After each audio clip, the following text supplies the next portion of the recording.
dua tempoh yang membolehkan anda sebagai ibu menuntut nafkah anak di mahkamah. Pertama, saya jelaskan dalam tempoh berkahwin.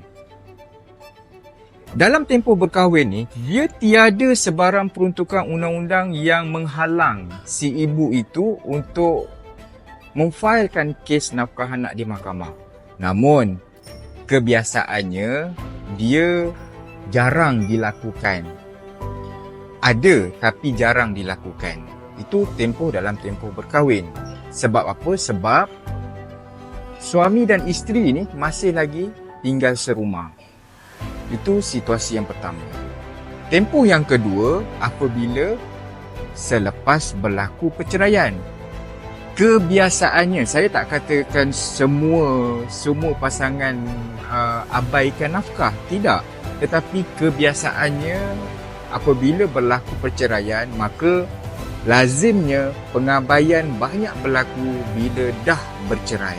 Maka pada saat itu, si ibu bolehlah tuntut nafkah anak di mahkamah. So, dua tempoh tu perlu ibu-ibu ambil tahu dan ambil maklum.